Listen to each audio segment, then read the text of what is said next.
Ladies and gentlemen, welcome aboard the Wright Flyer. I'm Randy Wright, and I'll be your captain on this solo flight special edition of our state-of-the-art radio program. Folks, this will be the final boarding call, so if you please, claim your seats, fasten your seat belts, kick back, relax, and enjoy the show while I go ahead and delve into the pre-flight checklist, as there really is a lot of news and information to get to before I may fully indulge you with your in-flight entertainment. Well, folks, I know that we here at Radio Aviation Excellence, the Wright Flyer, have been dedicating a lot of time to the topic and subject matter of the so-called American Healthcare Act. This is, of course, the Gutless Opposition Party's, or GOP's, proposed replacement President Barack Hussein Obama's, signature healthcare act, the so-called Patient Protection and Affordable Care Act. And one of the things that my first officer, Jeremy Grapenton, and I have oftentimes reiterated on previous episodes of Radio Aviation Excellence, the Wright Flyer, is the fact that the Gutless Opposition Party is essentially assuming the same position as the Democrats with respect to the belief that there has to be a federal law that mandates people have health care.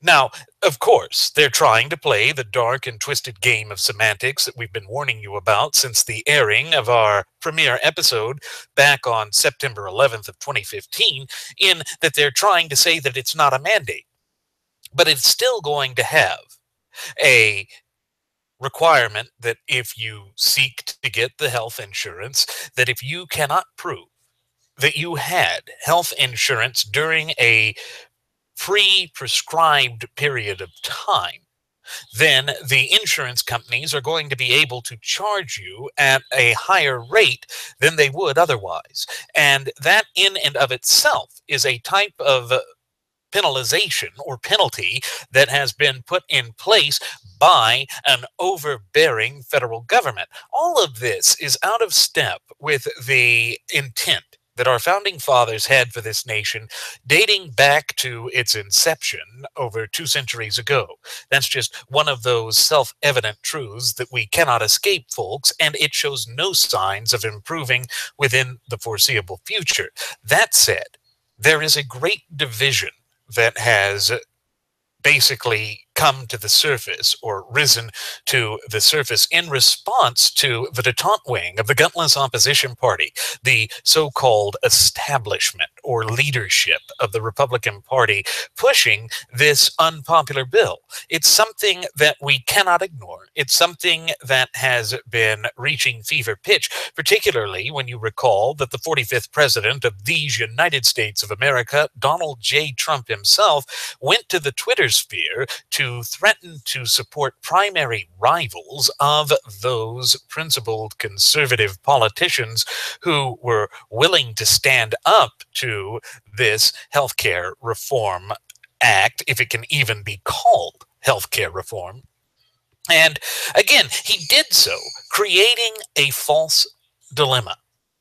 In other words, there were two faulty premises that he put forward. Either you support this bill that has been proposed by Speaker of the House Benedict Arnold Paul Ryan, that little gollywalky monkey creature from Star Wars, remember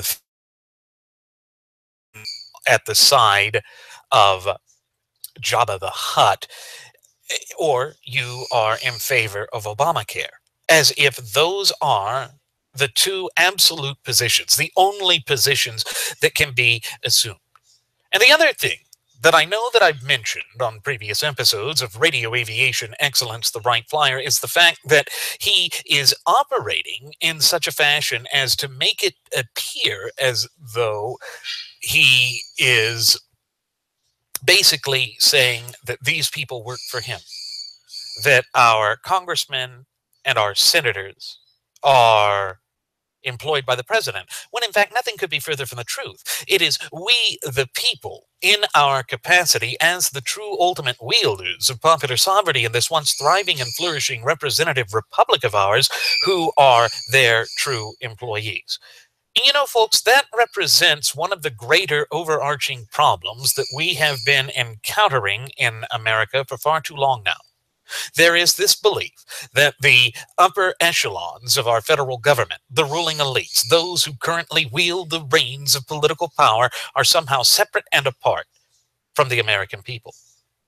That's diametrically opposed to the way that our founding fathers envisioned this country working.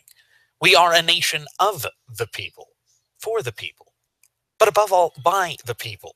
And I know that that comes from the Gettysburg Address and that it was from a tyrant.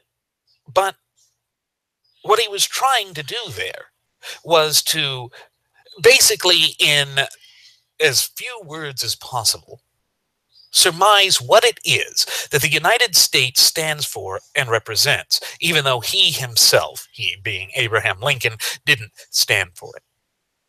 This is the position that we find ourselves in currently. And it's a very, very, very dangerous situation that we find ourselves in.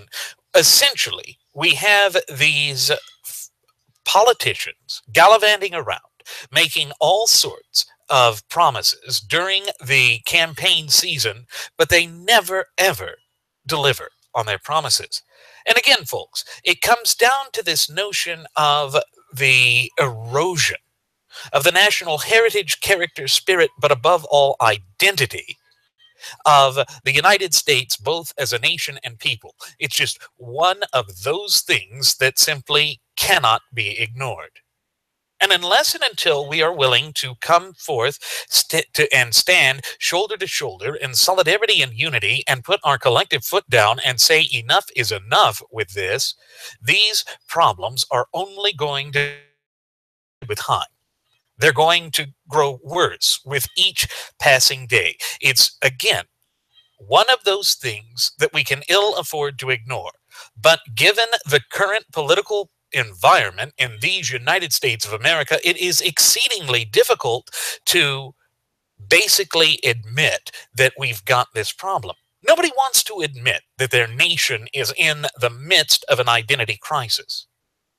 But the United States of America has been in the midst of an identity crisis for generation after successive generation. And it is because of failed policy positions like this. Last evening, the 45th president, Donald J. Trump, had made a rally appearance in the city of Louisville, Kentucky, in which he was attempting to tout the so-called American Health Care Act. He was trying to go out on a limb and convince the American people that it was a good thing. Now, this speech was a meandering speech. It was one that didn't seem to stay on point. It was one in which he attempted to whip the audience up into histrionics, or a state of raw emotionalism, where they are thereby made all the easier to control and manipulate. And this harkens back to a point that my first officer, Jeremy Grapenton, and I have been making since that debacle, and all throughout that debacle and fiasco known as the 2016 presidential election cycle.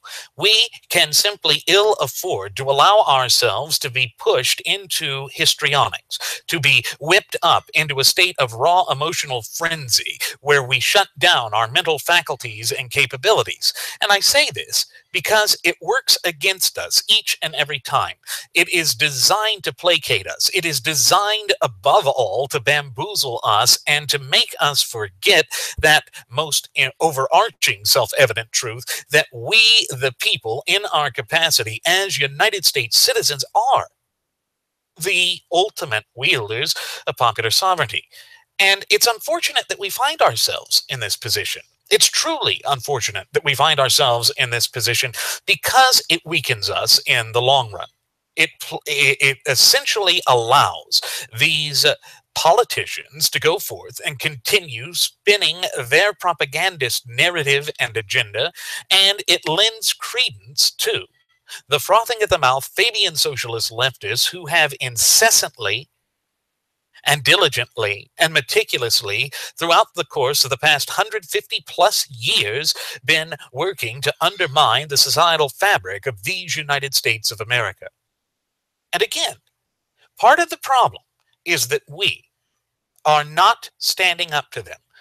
They believe that they have carte blanche to go forth and do whatever it is that they want to do, and that there will be no impactful, lasting, or dare I say, meaningful consequences for the great litany of actions that they have been taking. And that, too, is something that we are seriously going to have to sit down as a nation and people and address, because it is not going to get any better with the things being the way they are. And again, it tells me that we have to come together and deal with this, that we are going to have to put our differences aside and demand accountability on the part of our politicians. They cannot run ramshod over we the people.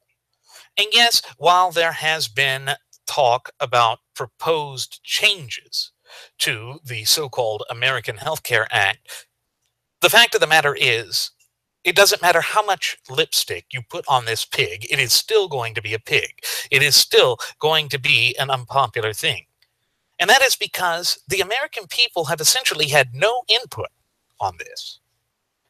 Recall that the House of Representatives debated this bill and drafted this bill behind closed doors. That's one of the things that Kentucky Senator Rand Paul, who was conspicuously absent from the rally in Louisville, Kentucky last evening, made kind of a theatrical spectacle of when he went forth and essentially knocked on the door of the congressional committee in the House of Representatives that was put in charge of drafting this bill.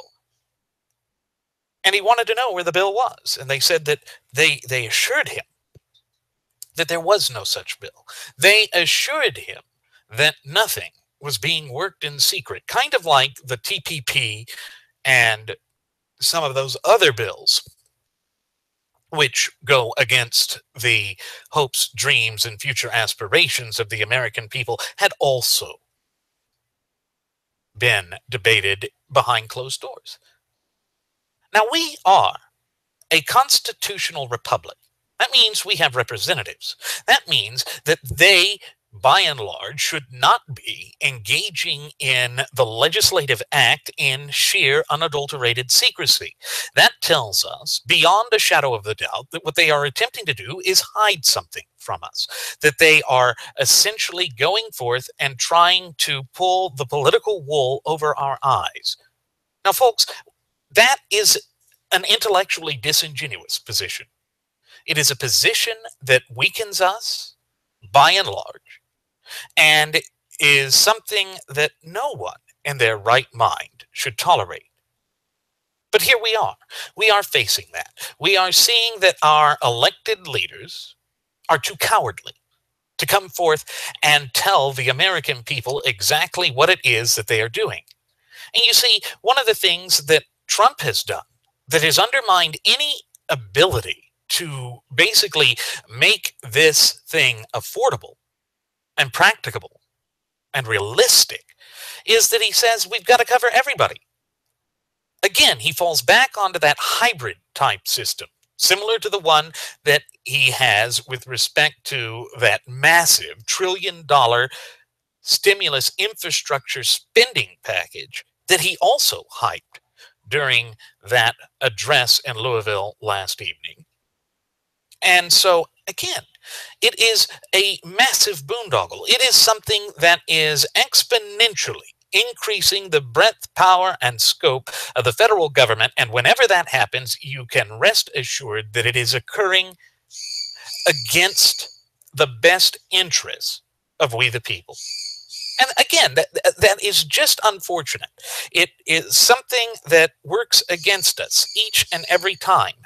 And the reason it plays out that way is because the government is essentially assuming this erroneous position that their duty, obligation, but above all responsibility is to expand their power and control. No, that is about the furthest from the truth that one can get in a republic like that of the United States of America. Again, all of this plays out in a way that works to our great detriment. It is not going to solve the problems that we have. And in fact, again, essentially what the gutless opposition party or GOP has become is the Me Too party of socialism. They have embraced this notion that the government is some sort of end-all, be-all solution for the problems that exist. But it was the government that created these problems in the first place. Initially, with the father of the American administrative state that is strangling the life out of the private sector, Theodore Roosevelt's push to get government involved with medicine and pharmacology and what have you, which was exacerbated by FDR's Social Security and demand that the government start taking direct control over the American people. That whole safety net thing is all part of this attempt, for lack of a better term, to once again make the American people look to the federal government as an end-all, be-all solution for the great litany and plethora of problems that face us. But it was even further exacerbated or worsened in 1965 with LBJ's Great Society, the establishment of Medicare and Medicaid. And yet we see that the same emotional arguments are being pushed forward to this very day, that people are dying on the street, that our healthcare system is broken, that the rest of the world is far superior when it comes to healthcare. What a load of poppycock. It is simply untrue. It has no basis or foundation in reality. It is a false propagandist narrative, all designed to essentially embrace the Cloward and Piven strategy. Now remember, Cloward and Piven were those two egghead academicians from Columbia University who back in the 1950s and 60s wanted to further stretch the boundaries of the federal government. They want to basically overwhelm the system, thereby forcing the true ultimate wielders of popular sovereignty, we the people, to come to the government on bended knee, begging the government to solve a problem that government created in the first place. That's where we are. That is what keeps rising to the surface over and over again to the point of it reaching ad nauseum, and it plays to our great detriment each and every time. So how do we overcome it? We overcome it by going back to basics. That's what my first officer, Jeremy Grapenton, always likes to say. Go back to simplicity. Go back to the nuts and bolts of our society, our country, our history, and our culture. And yes, Trump played lip service to that last night. He even mentioned the Constitution, which is an amazing thing. He so rarely ever does that. But what, again, it comes down to is we have to get back to strict adherence to the clear and concise language contained within the four corners of our shared United States Constitution. Folks, that is the only way we can ever realistically hope to reestablish American prosperity. The problem is that the upper echelons of the federal government doesn't believe it. They don't want to believe it. They don't want to constrain themselves. It's because they have illicitly amassed power for themselves at the expense of we the people. And that is something that we just cannot afford. Because again, it all plays out to harm us. It all plays out to our detriment. And again, what was the promise that the gutless opposition party, or GOP, has made over the course of the last approximate 8 years, ever since the so-called Patient Protection and Affordable Care Act was crammed down the throats of the American people against their will, that they would completely overturn it, is the language they used. Then that evolved into repeal and replace, and it will just play out to our detriment because, again, they were lying to us. They have always been lying to us with respect to this, and it's because they no longer are the party of limited government. They are no longer the party of conservative principles. They are no longer the party that believes in self-accountability and self-responsibility working in tandem to thereby deliver unto us self-determination. But those are the cornerstone facets of our society. That is what differentiates us and distinguishes us from any other people on the face of God's green earth. And when we ignore this, and when we distance and divorce ourselves from this, the only result that will come from it is detrimental. It's bad. It's something that doesn't play out to our dreams, our hopes, and our future aspirations. So again, we have to go back to strict adherence to the clear and concise language contained within the four corners of our shared United States Constitution. It is the only way to bring this back. But when you have a divide within the punditry and commensurate of the conservative movement, where the whole notion of what it means to be a conservative is being disregarded, or people don't understand it. This is why we say that we have to embrace the term constitutional compositionist. That means that we advocate for and that we advance and that we promote the notion of the Constitution as written. In the Constitution, does it say that healthcare is a right? Nowhere within the four corners of our shared United States Constitution will you find that healthcare is a constitutionally protected right. That's because healthcare is a service. It is something to be handled by the private market. And unfortunately, our leadership is just way out there. They have become the Me Too party of socialism. They have become a party that is distancing and divorcing itself at every available opportunity from the Constitution. And that is just an ill-fated position to assume.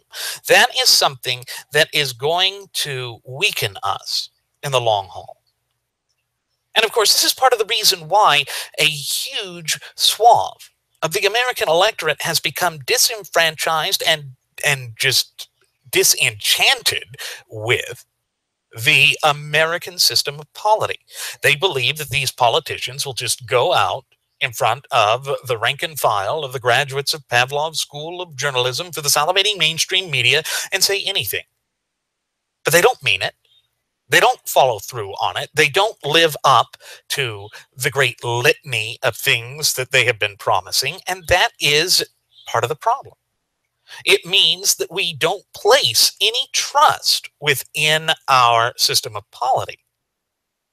And that is exactly what the father of our nation, George Washington, was warning of in his 1796 farewell address. Now, folks, I fully realize that I have mentioned this almost to the point of it being ad nauseum on previous episodes of Radio Aviation Excellence, the Wright Flyer, but I do so because it is so on point, because it has a full bearing on exactly what it is that we are facing in this once thriving and flourishing representative republic and vibrant community of popular sovereigns of ours.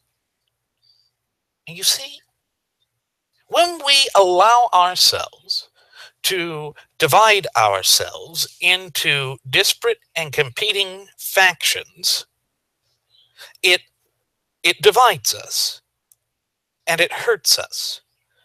But it is going to be something that we have to do. We have no choice in the matter. We simply don't, because when you stop and think about it with a modicum of objectivity,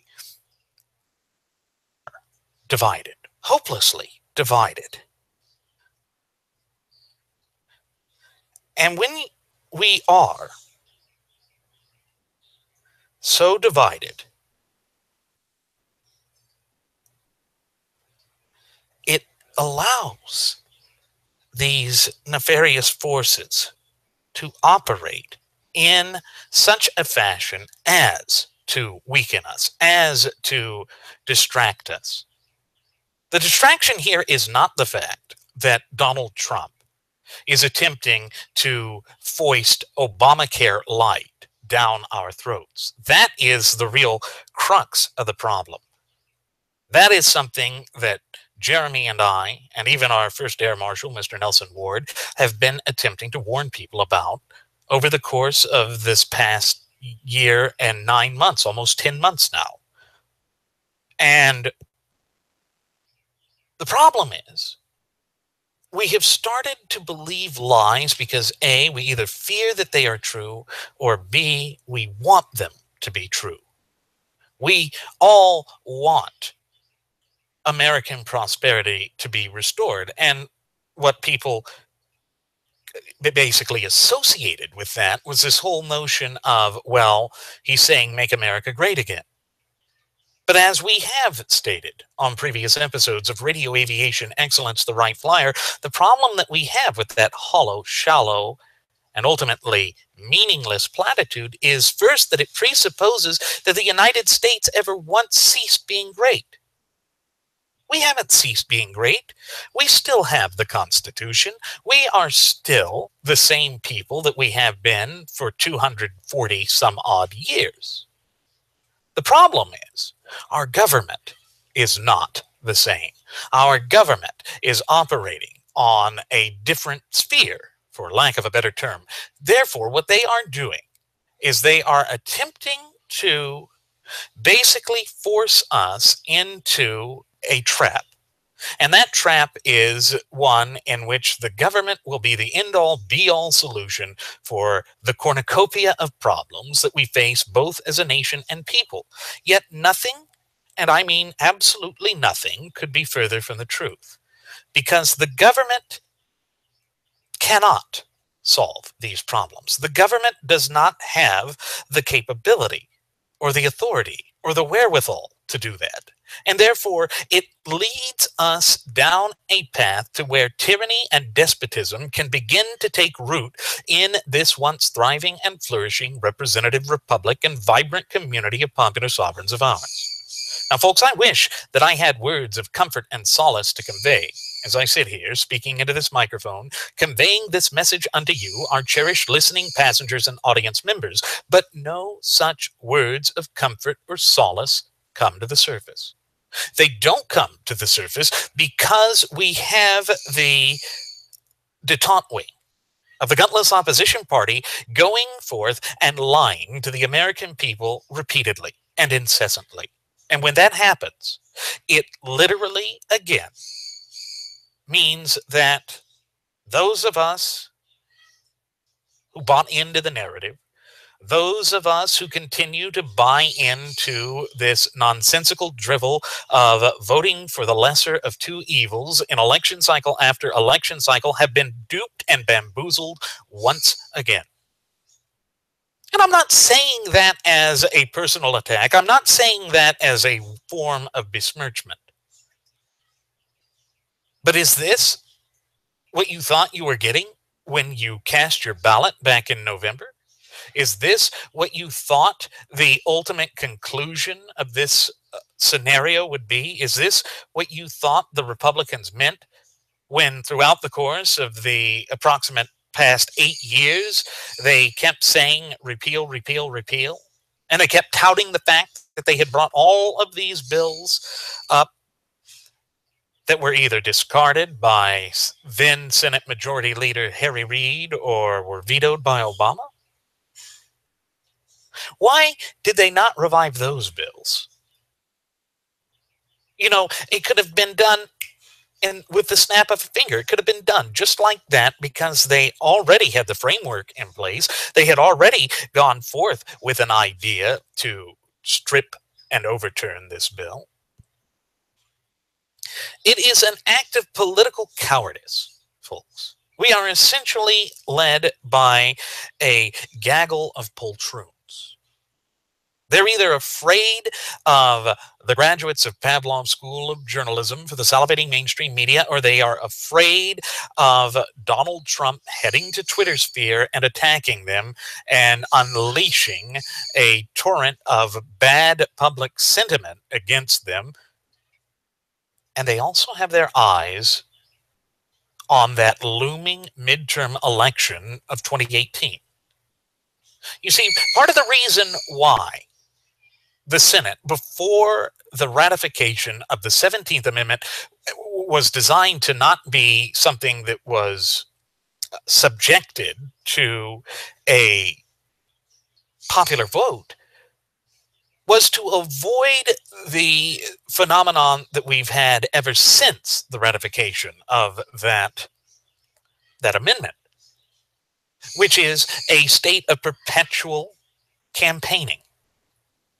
Even the president is now getting in on the act of perpetually campaigning. This whole rally, it's nothing but a form of reality television, a form of distracting the American people. That's the distraction. Not the fact that he actually supports something that is an unconstitutional bill, because it essentially keeps all detrimental aspects and attributes of the so-called Patient Protection and Affordable Care Act, but he wants you to think that this is part of making America great again. He wants to literally go out there and convince you that this is somehow a conservative position, when in fact nothing could be further from the truth. So, in other words, what we are facing right here and right now is yet another stage in this drama that can be aptly referred to as the continuing betrayal. Because that's what it is, folks. It is a continuing betrayal that is working against the hopes, dreams, and future aspirations of the true ultimate wielders of popular sovereignty in this once thriving and flourishing representative republic of ours, we the people. And I can't see it any other way. I cannot see how one could draw a different conclusion from that. Because to me, it's open and obvious. But I admit I'm a bit of a political junkie.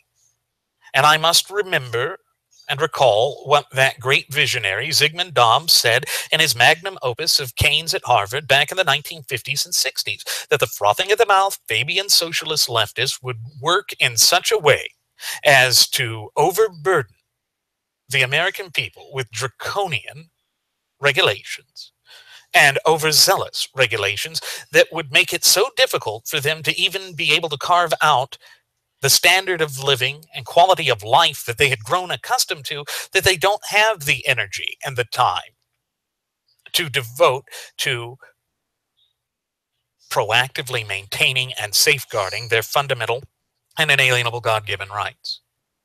But you know, folks, the problem with this Fabian socialist scheme is that eventually it will reach a tipping point. And I think that tensions have ratcheted up so far in this country that we are at the boiling point, that things are beginning to threaten to boil over. And if we don't sit back and begin to address this as it must be addressed, then these problems, well, they're going to lead to great outrage. They're going to lead to something that we cannot ignore. Now, the political class may keep trying to keep kicking the can down the road. That is something that they have become masters at. But when you stop and think about it, does that work? Will that basically restore American prosperity? I think that the question to these rather rhetorical questions, or, the answer to those rather rhetorical questions, should be both open and obvious. It is not going to work because we have hit such a position in this juncture of our relatively brief yet illustrious history where we can no longer afford to ignore these problems. Now, when Donald Trump is out there saying that we need to cover everyone, but have prices go down, that's impossible. Those two things are mutually exclusive. You cannot have one with the other. And so if he tries to do price fixing, which is the progressive way each and every time, that too only worsens things. And folks, he showed a clear lack of understanding with the way that the free market works when he was once again pushing for and promoting protectionist tariffs. Again, I thought this rally was all about healthcare, but no, he's trying to make it all about this overarching, frothing at the mouth, Fabian socialist leftist agenda that he embraced long before he ever decided to place that bleached skunk pelt on his head and to throw his quaff into the ring to vie for the highest office in the land. Now, why is it that we continue to tolerate this? Why is it that we continue to move the goalposts and ignore the facts as they unfurl before our very eyes? That, to me, tells me that we are living in a post-truth era, that we have allowed our American system of polity to devolve into nothing short of a mere spectator sporting event. But folks, we can't tolerate that. We can't accept that as the truth, because that is disregarding the fact that our fundamental and inalienable God-given rights are hanging in the balance. And if we allow that to continue unchallenged, again, we cannot give up our rights. Without our rights, as my first officer Jeremy Grapenton has so frequently stated on previous episodes of Radio Aviation Excellence, the Wright Flyer, then we are truly left with nothing. I would rather be free. I would rather that we go back to the intent that our founding fathers had for this nation at its inception some 235 plus years ago, and that we not turn our backs on that we not become some sort of docile people that no longer know how to think or to act for themselves. But the only way that we can hope to really place this nation back onto the path of prosperity is that, yes, as I've mentioned, almost to the point of it being ad nauseum, that we've got to get back to strict adherence to the clear and concise language of the Constitution at all levels of government, from the federal government down to the state governments, to the county and local governments, and, ultimately your municipal governments. But how do we do that? Well, it starts by having the resolution to hold each other accountable for our words, deeds, and actions, and to be ready, willing, and able to hold our elected officials accountable for their words, deeds, and actions as well. You see, folks, there is no alternative available to us. There is no other path that we can traverse. This is something that we must do in our capacity as United States citizens, because that is the way that our founding fathers had developed this constitutional representative republic of ours. And you notice I refer to it as a republic. We've had so many people use in loosey-goosey fashion this term that the United States is a democracy. This is something that goes back even to the time of the Civil War. We are not a democracy. Recall what that sagacious founding father, Benjamin Franklin, defined a direct democracy as: two wolves and a lamb voting on what's for lunch. Who do you think is going to lose out each and every time in that scenario? The lamb. That is what is known as a tyranny of the majority. A direct democracy is nothing short of mob rule. It could more appropriately be referred to as a mobocracy. And again, our founding fathers inherently distrusted that. They distrusted it because when you have that kind of chaos and anarchy, it allows notions of tyranny, despotism, but above all, oppression to take root in the land of the free and the home of the brave. Now, folks, we can ill afford that. That is not our lot in life. That is never what this nation was about or designed to be. But as you can see, our political elites are so far distanced and divorced from the clear and concise language contained within the four corners of our shared United States Constitution that they don't act for it, they don't believe in it, they don't advocate for it. And so it does place us in this tenuous and untenable and unsustainable situation. But what makes it all the more difficult is that we have so many who are so enamored with the celebrity status of the current president of the United States of America that they are either incapable, but more realistically, they are just unwilling to hold him accountable for the things he said. Now, folks, unless and until we are willing to actually grapple with that, these problems are not going to go away. This is not something that we can simply sweep under the rug or expect to vanish overnight. And no, certainly this problem cannot be laid squarely at the feet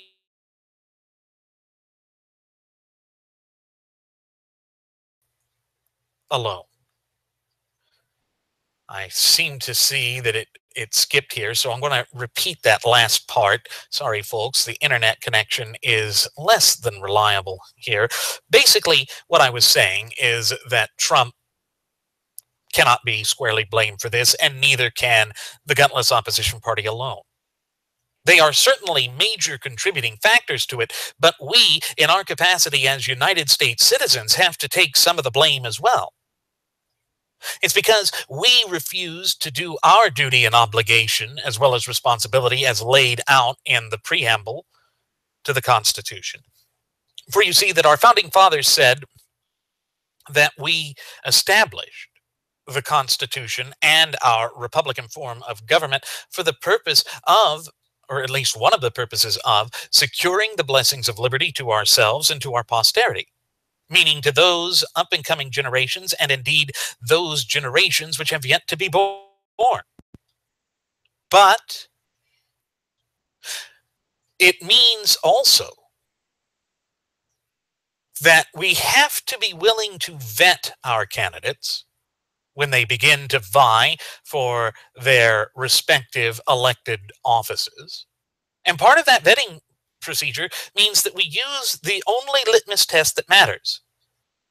And I know that we have oft-times reiterated this on previous episodes of Radio Aviation Excellence, the Wright Flyer, but that litmus test is none other than the supreme law of the land, which As you recall, Article 6, Clause 2, the Supremacy Clause, states in no uncertain terms is none other than our shared United States Constitution itself. That is what we have to do. That is what we have to get back to. That is the only thing that can realistically reestablish American prosperity in this once thriving and flourishing representative republic and vibrant community of popular sovereigns of ours. Now, why this is so difficult for so many, particularly within the political class, for lack of a better term, to understand, it's beyond me. This isn't rocket surgery, folks. You don't need Dr. Ben, I'm a victim, get me a new suit Carson to figure this out. He doesn't have to use his goodly scalpel to try and carve out some sort of modicum of rationality behind this. But I believe that as I sit here speaking into this microphone, conveying this message unto you, our cherished listening passengers and audience members, that there is a sense in a wide range of our populace that they don't care about the lofty principles and philosophies and values of this country. They care about celebrity status. They want to be able to sit back and cheer, to seek vengeance on those whom they perceive to have gone out and caused great problems for them. And yes, the frothing at the mouth Fabian socialist leftists are a loathsome lot. They do deserve all of the scorn and ridicule that can be leveled against them. But folks, we are merely shooting ourselves in the foot if we are going out there and transforming the government into such a way as it is exponentially expanded, because the political pendulum will always swing back in the other direction. That is the natural state of things. And therefore, what we should be doing is constraining government so that we are protecting the fundamental and inalienable God-given rights of the up-and-coming generations, and indeed those generations which have yet to be born, because if we don't, what is it that we are handing to them? What is it that we are leaving for them as their rightful inheritance and birthright? You see, we cannot just be a society that is about instant gratification and nothing else. Because if that is the path that we assume, if that is the path that we traverse, then it is an intellectually disingenuous path, it is a dangerous path, and it leaves us in a stable scenario. And I don't want to see that happen for this country. And I think it's safe for me to assume that the vast majority of you, our cherished listening passengers and audience members, don't want to see something like that befall this nation either. Because it doesn't work to the of any of us. It simply doesn't work to the benefit of any of us. And that's part of the sad truth that we face. It's part of this ongoing drama and dilemma that has been haunting us for generation after successive generation. And I'm sorry, folks, but it truly does not show any signs of improving within the foreseeable.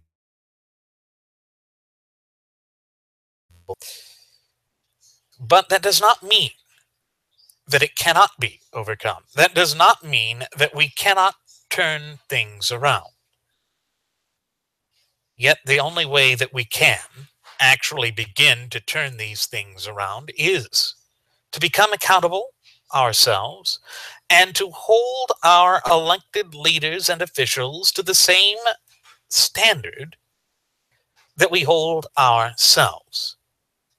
Now, folks, I realize this is a very short episode, but given the hiccups that my internet is giving me right now, it's time for us to begin our descent. I'm going to go ahead and send the flight attendant back with one last round of alcohol. Folks, she's not there to sell you healthcare. She's just there to pour you alcohol. As always, I'm your captain, Randy Wright, and I want to thank you for choosing to fly the Wright Flyer.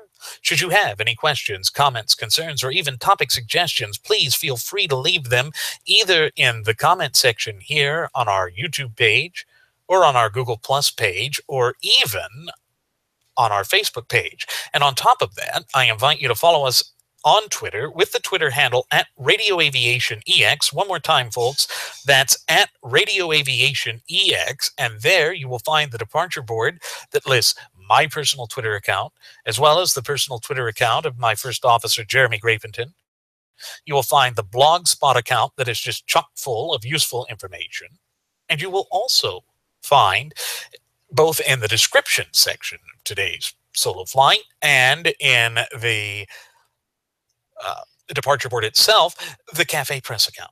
Folks, the Cafe Press account is full of novelty items, trinkets, and goodies, from hats, shirts, shoes, apparel, neckties, mugs, thermoses, drinking glasses, shot glasses, you name it, either with our original Radio Aviation Excellence logo on it, or the First Class Passenger logo, or the two Uplifting America logos. Folks, with such a wide array of products and all at reasonable prices, you simply can't go wrong with the Cafe Press account. Go ahead and take a gander at that, folks. Give us a little bit of support and show that you are a free-thinking individual. And with that said, we hope to see you again next time. Please do take care.